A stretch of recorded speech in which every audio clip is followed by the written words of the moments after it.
When we first start learning to manage anger, it can seem overwhelming and even impossible to overcome such ingrained habits and respond to our children in new ways. The desire to have them change first may be so intense that you can't even see new ways to change because you can't even see beyond your own limitations. But your kids learn about self-control by watching you intently from the moment of birth. They are assimilating cues and forming patterns of behavior based on your model. So if you really want to see your children's development blossom, can you allow yourself to grow with them?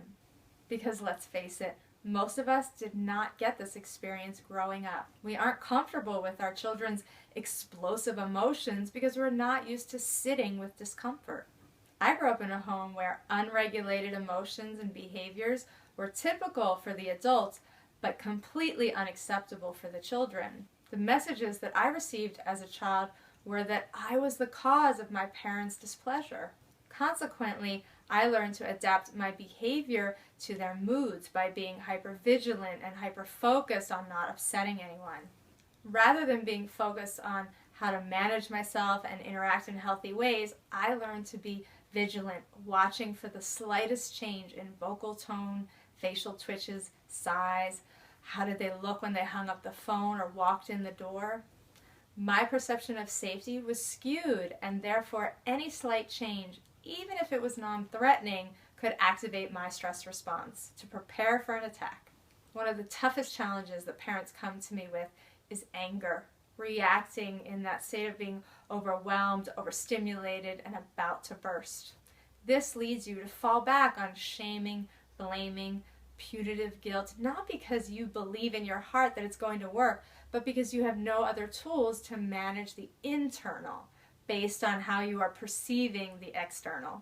How can you make actionable choices to grow which are rooted in empathy, awareness, and compassion if you are stuck in survival and fear? When you are not in control of your behaviors and emotions any more than your kids are, then we get two highly reactive energy states, and you can imagine that calm is not the result. But what is calm?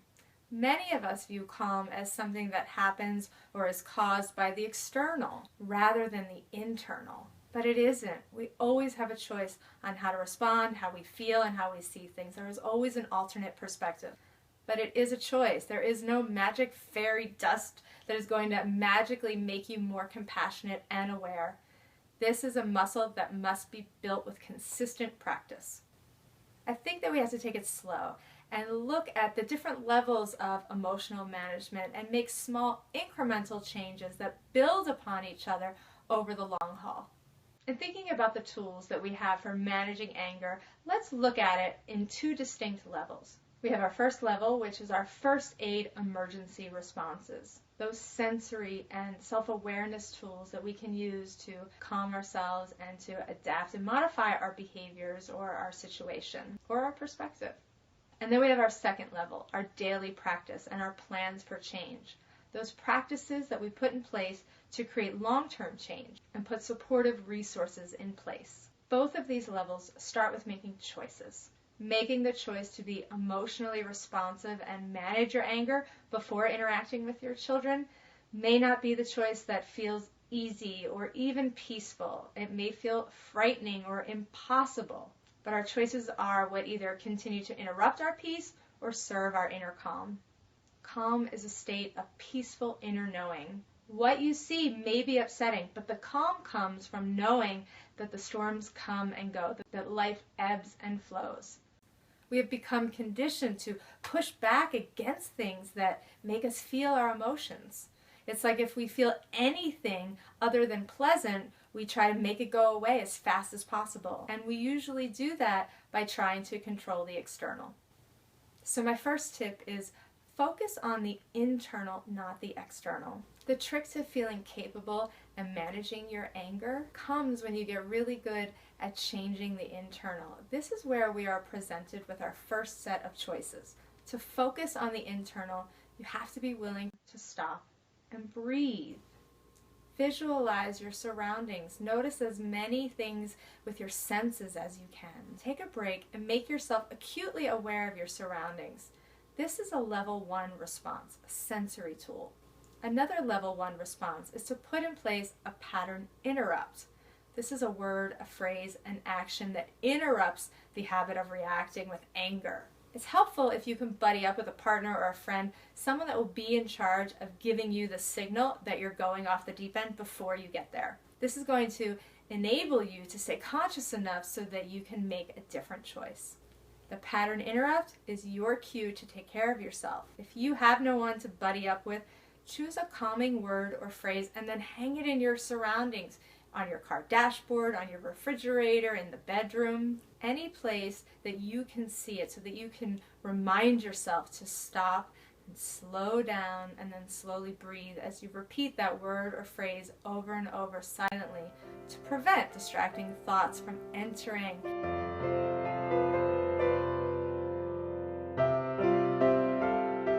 Now let's look at a level 2 change. Most of us head into life with a scarcity mentality. This means that we see lack of resources, a lack of time, a lack of things, a lack of supportive people. This can turn into a lot of guilt and obligation. So I want you to trade that out for some gratitude. And then each week or maybe once a month, get together with your kids and look through the gratitude jar. Or maybe this is the time you come together to fill it up and write down notes of gratitude, things that we're appreciative for, and then read them aloud. You can do it at a holiday or maybe a family dinner or New Year's. If you have trouble accessing gratitude because you only have $23 in the bank and it's a really stressful time, volunteering is a great way to help shift an angry mind into one of compassion, give you the opportunity to help someone less fortunate. When you nurture your giving side, you bring about a greater capacity to experience empathy and see things from another perspective. This all contributes to helping you rewire your brain, not to ignore or have some superhuman power to resist anger, but in your ability to see anger for what it really is, a nudge from your internal mechanisms for survival to adapt and change. Changing patterns, just like for your kids, is not an overnight process. And in my own experience of learning to manage rage, it's a journey with no destination, only a deeper awareness of your ability to honor your feelings without judgment. Because once you let go of judgment, you can let go of the anger.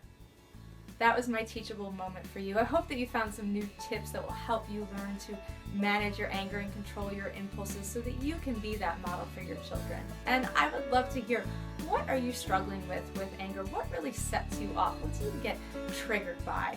And what are a level 1 response and a level 2 response that you can implement right now to start making that long-term change for healthy, intimate connections with your kids? Leave me a note in the comment and let me know your story. You might just inspire someone else towards the change that they were looking for. And if you like this video, I would love it if you would share it on your favorite social media site, because when you share the love, you spread the love. And if you want more video trainings like this, be sure to subscribe to my YouTube channel and get on over to teachthroughlove.com, where you can get on the list for all of my email updates.